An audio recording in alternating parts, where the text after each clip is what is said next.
नमस्ते दोस्तों, कैसे हैं आप सब? तो काफ़ी दिनों की छुट्टी हो चुकी है हमारी, तो आज से हमारा वीडियो रेगुलर्स आएँगी। तो आज का हमारा वीडियो है 1857 की क्रांति, जो थंबनेल में दिख ही रहा है।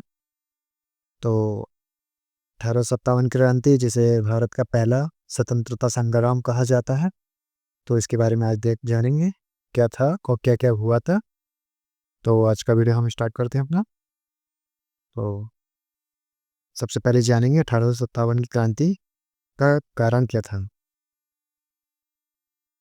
तो 1857 क्रांति भारत की पहला स्वतंत्र संग्राम कहा जाता है और इसको भारतीय विद्रोह इतिहास का एक महत्वपूर्ण घटना है और इसको प्र- प्रथम स्वतंत्र संग्राम के रूप में कहा गया है और इसका जो स्वतंत्रता का पहला युद्ध था कहा गया, जो नाम था वीर सावरकर द्वारा। और इसका जो संग्राम हुआ था, इसका चिन्ह था रोटी और अमर कमल। और इसका नारा जो दिया गया था लोगों द्वारा भारत के, हाँ, अंग्रेजों को बाहर करो। तो जो विद्रोह हुआ था, रिवोल्ट हुआ था जो, वो क्यों हुआ था? तो इसके कई कारण हैं। तो सबसे पहला कारण है राजनीतिक कारण। तो राजनीतिक कारण में सबसे पहला है विलय की नीति, डॉक्ट्राइन ऑफ लैप, जो डलहौजी द्वारा अस्तित्व में लाई गई थी। और सबसे पहले डलहौजी ने सतारा को, फिर नागपुर को, झांसी को जैसे राज्यों को ब्रिटिश साम्राज्य में मिलाया गया था, जो हड़प की नीति द्वारा, जिससे शासक और जनता दोनों को गुस्सा आया था। दूसरा कारण था पेंशन और उपाधियों का समाप्त करना। कई शासक जैसे नाना साहेब की पेंशन बंद कर दी गई थी और उनकी पैतृक उपाधि छीन ली गई थी।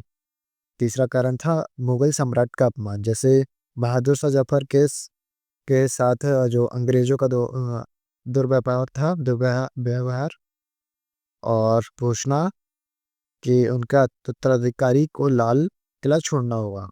जो अंतिम मुगल शासक जो थे बहादुर शाह जफर, तो उन्होंने अंग्रेजों ने बोला था, उनसे गलत तरीके से व्यवहार किया था अंग्रेजों ने, और उनसे बोला था कि अब जो उनका वंशज होगा, जो उनके उत्तराधिकारी होंगे, तो उनको लाल किला छोड़ना पड़ेगा। तो वो भी गुस्सा थे, जो मुगल सम्राट था। तो और दूसरा मुख्य कारण था आर्थिक कारण, जो भू राजस्व नीति थी, land revenue policy, ryotwari, Mahalwari और स्थायी बंदोबस्त जैसी नीतियों को नीतियों ने किसानों को बुरी तरह का प्रभावित किया था, जिससे लोगों को मतलब मन में बहुत ज़्यादा गुस्सा आया। और इसी में एक और पॉइंट है भारतीय उद्योगों का विनाश, जैसे ब्रिटिश मुक्त व्यापार नीतियों में हस्तशिल्प और जो कपड़े का उद्योग को नष्ट कर दिया गया था। और उन्होंने अपने यहाँ से काम सीखा और अपने जो यूरोप था, उधर जाके अपने अपने ना कारखाने, बड़े बड़े कारखाने बना लिए, और यही जिससे अपने इंडिया के लोग है ना बेरोजगार हो गए थे। और मतलब पहले ही से तो काम छीन लिया था और इसी के ऊपर उन्होंने हैवी टैक्स और उच्च कर लगा दिया गया था, जिससे किसान बहुत ज़्यादा गुस्सा हो गए थे और लोगों में गरीबी बढ़ी। नेक्स्ट जो थी सामाजिक और धार्मिक करण, इसमें ईसाई मिशनरियों का प्रभाव था और मिशनरियों द्वारा धर्म में परिवर्तन के प्रयास किए गए थे, जो भारतीय संस्कृति का आलोचना था। और सामाजिक सुधार का डर, जैसे सती प्रथा का उन्मूलन 1829 और विधवा पुनर्विवाह अधिनियम 1856 जैसे सुधार को रूढ़िवादी भारतीयों ने अपनी परंपराओं में हस्तक्षेप माना, जो ये कहीं ना कहीं सही भी था, लेकिन भारतीय लोगों ने इनका विरोध किया था। तीसरा था रेल और टेलीग्राम। इन नए आविष्कारों को लेकर अंधविश्वास फैला कि ये पश्चिमीकरण को बढ़ावा देंगे, लेकिन जो कि सही अच्छा था। सैन्य कारण था जो सबसे ज़्यादा इम्पोर्टेंट माना जाता, जो भेदभाव था। भारतीय सिपाहियों को यूरोपीय सिपाहियों की तरह तुलना में कम ना सैलरी मिलती थी और भत्ते वगैरह जो अलाउंस वगैरह थे वो भी कम मिलते थे। जो यूरोपीय लोगों को ज़्यादा मिलते थे, भारतीय लोगों को कम दिया जाता था। सामान्य सेवा और भारतीय अधिनियम, जैसे इस अधिनियम में प्रावधान था कि भारतीय सैनिकों को जरूरत पड़ने पर समुद्र पार करके सेवा करनी पड़ेगी। लेकिन भारतीय जो लोग थे, तो उन्होंने उनके हिसाब से समुद्र को पार करना, मतलब बहुत ज़्यादा अधार्मिक माना जाता था। और सबसे महत्वपूर्ण कारण था तात्कालिककरण। तो तात्कालिककरण में क्या था कि जो जो कारतूस थे ना वो चर्बी वाले, जिसमें सुअर और ना जो गाय की चर्बी थी, तो इससे वो कारतूस बनाए गए थे। और इसमें ना क्या हुआ था कि जो एनफील्ड राइफल थी, उसमें कारतूस लगाने के लिए पहले दांतों से उन कारतूसों को काटा जाता था, फिर जाके राइफल में वो लोड किए जाते थे। तो गाय और सुअर, जैसे गाय जो हिंदू धर्म और जो सुअर की चर्बी जो मुस्लिम धर्म, दोनों के धर्मों के सिपाही को धार्मिक भावनाओं को आहत किया था। तो सबसे पहले जो विद्रोह की शुरुआत एक सिपाही ने की थी, और लेकिन ये जल्दी ही ज्यादा फैल गया। तो क्या हुआ था, 29 मार्च 1857 को मंगल पांडे ने कलकत्ता के पास बैरकपुर में जो चर्बी के कारतूस का उपयोग करने के लिए मना कर दिया था और अपने अधिकारियों पर हमला कर दिया था।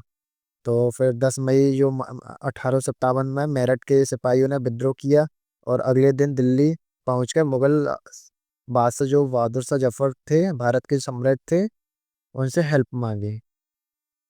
तो जो 1857 की क्रांति थी, तो उसमें जो आ, कौन सी जगह से कौन कौन आया था और कौन कौन लीडर थे, और जो विद्रोह हुआ था तो उसको जो ब्रिटिश ऑफिसर थे तो उन्होंने कहाँ कहाँ पर उसको हैंडल किया।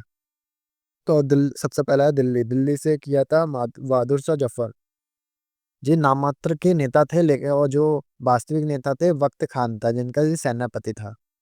तो यहाँ पर जो विद्रोह हुआ था, तो जो ब्रिटिश के ऑफिसर थे, तो इन्होंने निकोलसन ने और हडसन ने यहाँ पे जाके जो विद्रोह हुआ था तो उसको संभाला था, अपनी सेना को ले जाके। दूसरा था लखनऊ। उस टाइम पर जो अवध बोला जाता था, तो अवध से हजरत बेगम महल थी। तो और जो ब्रिटिश सरकार वो सेना थी, यहाँ से हेनरी लॉरेंस और कैंपबेल थे। ठीक है। अब नेक्स्ट आता है कानपुर। कानपुर में नाना साहिब और तात्या टोपे। वैसे कानपुर में सिर्फ नाना साहिब को ही जोड़ा जाता, तात्या टोपे इनके साथी थे। तो यहाँ पर सारी ह्यूम व्हीलर और कैंपबेल में यहाँ का कानपुर का विद्रोह संभाला था। नेक्स्ट था झांसी। झांसी में रानी लक्ष्मीबाई थी, और सर हीरोज ने यहाँ का जो संभाला था। ग्वालियर का नाना तात्या टोपे थे, और सर हीरोज ने यहाँ पर विद्रोह को संभाला था। ये फोटो में देख भी सकते हैं रानी लक्ष्मीबाई और उनका जो बेटे थे युद्ध करते हुए। नेक्स्ट बनारस। तो वाराणसी है जो जनता और सिपाहियों के नेतृत्व किया, और कर्नल नील ने यहाँ का विद्रोह संभाला था। जगदीशपुर, जिसे बिहार बोलते हैं, ये कुंवर सिंह थे जो कि, तो विलियम टिलर ने और विल्सन विंसेंट आयर ने यहाँ पर विद्रोह का संभाला। नेक्स्ट था फैजाबाद। फैजाबाद में मौलवी अहमदुल्ला साहब थे, और जो कॉलिन कैंपबेल ने यहाँ का विद्रोह संभाला। बरेली में थे खान बहादुर खान, जो कॉलिन कैंपबेल ने यहाँ का विद्रोह संभाला था। नेक्स्ट देखेंगे। तो विद्रोह जो 1857 का विद्रोह था, तो वो असफल हो गया था। उसके कारण क्या थे, उसको हम देखेंगे। तो विद्रोह के व्यापक होने के बावजूद भी यह असफल हुआ। तो इसका क्या कारण था, तो सीमित क्षेत्र और समय। यह विद्रोह मुख्य रूप से उत्तरी और मध्य भारत तक ही सीमित रहा, और दक्षिण भारत और पंजाब बंगाल के वह हिस्से में यहाँ इस बारे में पता ही नहीं चला, मतलब जानकारी ही नहीं मिल पाई का इस टाइप का कुछ विद्रोह भी हुआ था। दूसरा, जो देसी रियासतें थीं उदासीन रहीं, जैसे ग्वालियर के सिंधिया थे, और जो हैदराबाद के जो निजाम थे, तो इन्होंने क्या है कि अंग्रेजों का साथ दिया। अपने जो भारत के जो राजा थे, तो उनको उनसे ही उल्टा अंग्रेजों के साइड से लड़े थे। जो ग्वालियर के सिंधिया थे और हैदराबाद के निजाम, फिर उन्होंने क्या हुआ था, फिर ये जीत गए थे जो अंग्रेज थे, तो फिर उन्होंने अंग्रेजों ने इनको पेंशन देना स्टार्ट कर दिया, और जो अंग्रेजों के बहुत करीब हो गए। और क्या हुआ था कि जिन जिन लोगों ने अंग्रेजों का साथ दिया था, वो ही आज बच पाए हैं, और वो ही अपने आप को राजा बोलते हैं, जो कि बहुत ज्यादा बेकार है। तो योग्य नेतृत्व।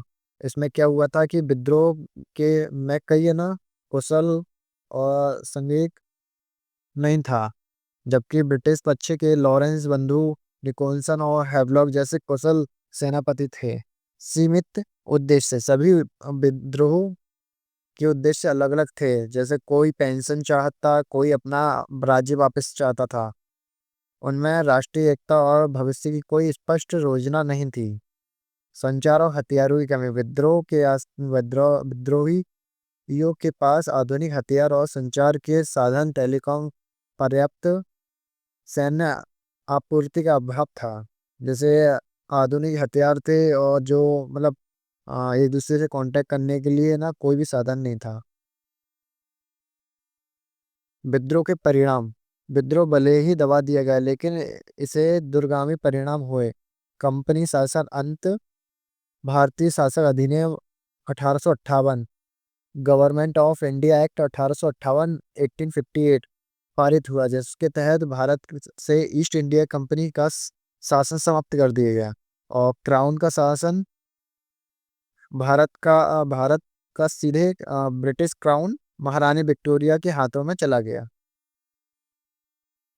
गवर्नर जनरल को वायसराय की उपाधि थी। गवर्नर जनरल अब वायसराय कहनाने लगा, मतलब जो पहले गवर्नर जनरल थे, पहले गवर्नर जनरल थे, अब वायसराय बोलने लगे थे।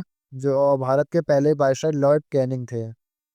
राज्य साम्राज्य विस्तार पर रोक, ब्रिटिश सरकार ने घोषणा की कि वे आगे और भारतीय क्षेत्रों का विलय नहीं करेंगे। सैन्य पुनर्गठन, और भारतीय सेना का पुनर्गठन किया गया, जिसमें यूरोपीय सेना सैनिक थे, संख्या बढ़ा दी गई। जो भारत के जो बड़ी बड़ी पोस्ट पे थे तो उन लोगों को हटा दिया गया और भर्ती ही बंद कर दी गई। तो राष्ट्रवाद का उदय, इस विद्रोह ने भारतीय के मन में राष्ट्रवाद और एकता की भावना को मजबूत किया और जिससे भविष्य में स्वतंत्र आंदोलन की नींव पड़ी।